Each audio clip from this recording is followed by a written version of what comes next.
네, 오늘은 공간대여 사업 쪽에 많은 분들이 좀 헷갈려 하시는 부분이 있어서 좀 얘기 드리려고 합니다. 이게 처음 시작할 때 공간대여 쪽이 이게 뭐라 해야 될까, 좀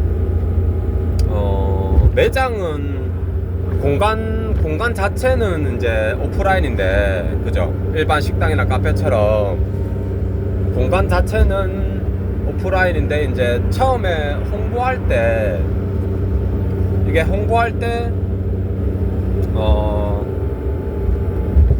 온라인으로 홍보를 해야 됩니다. 그죠?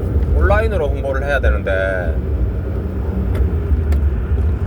뭐라 해야 될까, 좀 이게 이런 것들을 좀 홍보하는 방법에 대해서 어려워 하시는 분들이 계세요. 이게 왜 그러냐면은 해본 적이 없죠. 그러니까 온라인으로 뭔가를 해본 적이 없습니다. 그러니까 대부분 그러세요. 그러니까 해본 적이 없기 때문에, 그래서 더 걱정이 되죠. 더 걱정이 되고, 과연 내가 할 수 있을까, 이런 부분들도 많이 어려워 하십니다, 초반에. 그래서 이런 부분들을 어떻게 뭐 잘 풀어서 이렇게 설명을 하고 인지를 하고 그런 걸 할까, 그런 부분들을 좀 얘기 드리려고 합니다. 이게 일반 뭐 식당이나 카페처럼 처음에 그렇게 하면은 뭐 아무래도 뭐 전단지나 뭐 명함이나 이렇게 홍보물들을 많이 만들어서 돌리죠. 근데 이런 공간대 사업 쪽에는 대부분 온라인으로 예약을 해서, 뭐 네이버 예약이든 뭐 스페이스 클라우드든 뭐 이렇게 예약을 합니다. 예약을 해서 이제 예약, 그 날짜에 예약을 그러니까 고객이 그 날짜에 예약을 하면 우리가 이제 호스트가 이제 예를 들어서 뭐 이렇게 뭐 스튜디오다 치면은 이제 스튜디오 그를 운영하시는 분이 이제 그거를 예약을 확인하고 이제 그 예약에 대한 뭐 여러 가지들을 준비를 합니다. 뭐 고객분이 예를 들어서 뭐 스튜디오 예약을 했다. 그러면은 스튜디오에서 필요한 뭐 기본 장비들은 세팅이 되어 있을 건데, 혹시나 더 필요한 뭐 조명이라든지 뭐 삼각대라든지 뭐 이렇게 필요한 게 있을 거예요. 있을 거 아니에요. 그러니까 그런 것들을 더 이제 준비를 합니다. 그러면 이게 처음에는 이제 물론 어떻게 홍보를 어떻게 하는가도 중요한데, 어떤 분들은 이제 그거 자체를 모르세요. 이게 이 사업이 오프라인 사업인지 온라인 사업인지 그런 것조차 모르시는 분들도 많더라고요. 그러니까 이게, 그래서 이거를 처음에 개념 자체를 좀 잡는 게, 이게 어떤 사업이다, 이런 거를 어떤 식으로 운영된다, 어떤 식으로 홍보해야 된다, 이런 거 자체를 미리 좀 아셔야 됩니다. 공부를 좀 하셔야 돼요. 그러니까 이걸 누가 공짜로 가르쳐 주지가 않아요. 가르쳐 주는 사람이 없어요. 이게 알아보려고 해도 그렇게 뭐 처음부터 막 세세하게 누가 나서서 막 이렇게 해주는 사람이 없습니다. 물론 자기가 이제 뭐 무슨 강의든 뭐 무슨 온라인 영상이든 그런 거를 통해서 이제 알아보시는 방법이 있긴 있는데, 이제 이런 거를 뭐라 해야 될까, 그러니까 누가 1대1 코칭을 해주는 사람이 없습니다. 그러니까 이거를 좀 알아보셔야 돼요. 그러니까 쉽게 설명하자면은 공간대여 쪽에는 장소만 오프라인이고요. 그 공간만 오프라인인 거고, 나머지는 모두 온라인으로 하신다고 보시면 돼요. 고객 예약하는 것도 온라인이고요. 고객과 소통하는 것도 온라인이죠. 뭐 네이버 톡톡이든 카카오톡이든 뭐 아니면 문자든, 대부분 거의 다 전화나 뭐 톡이든 뭐 이렇게 다 온라인으로 합니다, 거의. 그러니까 오프라인으로 막 직접 막 통화하고 그런 거는 잘 안 해요. 왜냐면은 그 뭐랄까 막 진짜 막 그 뭐라 해야 될까 긴급한 경우 뭐 건물에 불이 났다든지 뭐 그런 경우 아니면은 전화 통화는 잘 안 합니다. 고객들도 불편해 하세요. 그러니까 이거를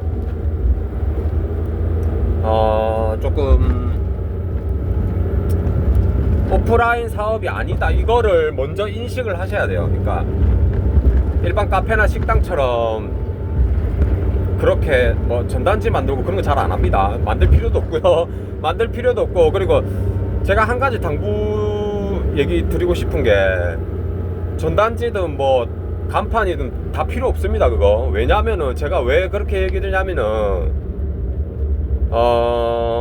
초반에 이제 건물 뭐 이제 그 임차할 때 보증금이나 월세나 아니면 인테리어 비용이나 공사 비용이나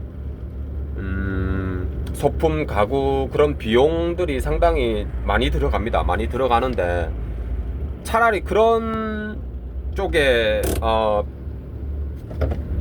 비용을 투자하시는 게 나아요. 그러니까 전단지나 간판에 그 투자하는 것보다 인테리어나 아니면 온라인 홍보 쪽에 비용을 투자하세요. 그러니까 이 오프라인 홍보 쪽에 비용을 투자하시는 것보다 훨씬 효율적이에요. 그러니까 왜 그러냐면은 사업 자체가 온라인 사업이죠. 온라인 사업인데 온라인 사업에 오프라인 홍보를 하면 이상하죠. 뭔가 안 맞죠. 이게 안 맞는, 그게 애초에 처음부터 안 맞는 겁니다. 방식 자체가 안 맞는 건데 그거를 꼭 고집하는 분들이 계세요. 그렇게 고집하다가 망하겠죠. 100% 망합니다. 젊은 분들이 누가 전단지를 보고 그거를 찾아오겠어요. 그러니까 예를 들어서 내 지역에 뭐 아파트 뭐 10군데 단지 10군데를 돌렸다. 그게 돌린다고 해서 다 찾아오는 것도 아니고요. 그리고 요즘에 누가 전단지 붙여놨다고 봅니까? 안 보죠. 결론은 그겁니다. 안 봅니다. 만들어 놔봤자 안 봅니다. 그러니까 소용이 없죠. 봐도 찾아올까 말까인데 안 봅니다. 그거를. 그러니까 온라인 사업에는 온라인 마케팅을 하셔야 돼요. 그게 정답이에요. 그러면 어떡하냐? 온라인 마케팅을 어떻게 할 것이냐? 그러니까 그거를 공부해야 되겠죠. 문제는 정답은 그거예요. 온라인 마케팅을 어떻게 할 것이냐에 대해서 공부를 하셔야 돼요. 오프라인 마케팅을 하실 필요 없습니다. 물론 하면은 좋겠죠. 하면 좋은데 대부분 시간도 없고 비용도 많이 없어요. 처음 시작하시는 분들은. 그러니까 이거를 좀 뭐라 해야 될까? 그러니까 온라인 마케팅을 어떻게 할 것인가 그거를 연구하세요. 그러니까 그 부분에 대해서도 제가 다음에 영상을 남겨드릴 텐데 온라인 마케팅은 어떤 종류가 있고 어떻게 진행 방식이 어떻게 되고 어떻게 해야 한다 그런 거를 대략적으로 알려드릴 거예요. 알려드릴 건데 이거를 좀 뭐라 해야 될까 조금 아시는 분은 아실 텐데 이게 조금 이게 어려워 하시는 분들이 계세요. 그러니까 아니 그래도 이게 몰라도 됩니다. 자기가 모른다고 해서 용기 잃지 마시고 꼭 해보세요. 도전해 보시면 됩니다. 그러니까 뭐 하나하나 차근차근 해보시면 돼요. 그러니까 예를 들면 그런 거 있잖아. 그러니까 뭐 내가 면허증이 없어. 근데 운전은 하고 싶어. 그럼 어떻게 할까? 면허증을 먼저 따야 되죠. 그러니까 차를 사기 전에 면허증을 따야 됩니다. 이게 당연한 순서예요. 이게 면허증을 따세요. 면허증을 따고 차를 사면 됩니다. 그러니까 문제를 해결하면 돼요. 그러니까 뭐 어려운 거 아닙니다. 한 가지 하면 돼요. 온라인 마케팅 알아보고 그 사업이 어떤지 알아보고 그리고 매물 알아보고 사업자 등록증 등록하고, 아시겠죠? 그리고 뭐 매물 그렇게 구해서 홍보하고 인테리어 하고 이제 소품 사고 하시면 돼요. 그러니까 진행하시면 됩니다. 그러니까 뭐 크게 어려운 거 아니에요. 용기 잃지 마시고 꼭 해보셨으면 좋겠습니다. 네, 화이팅!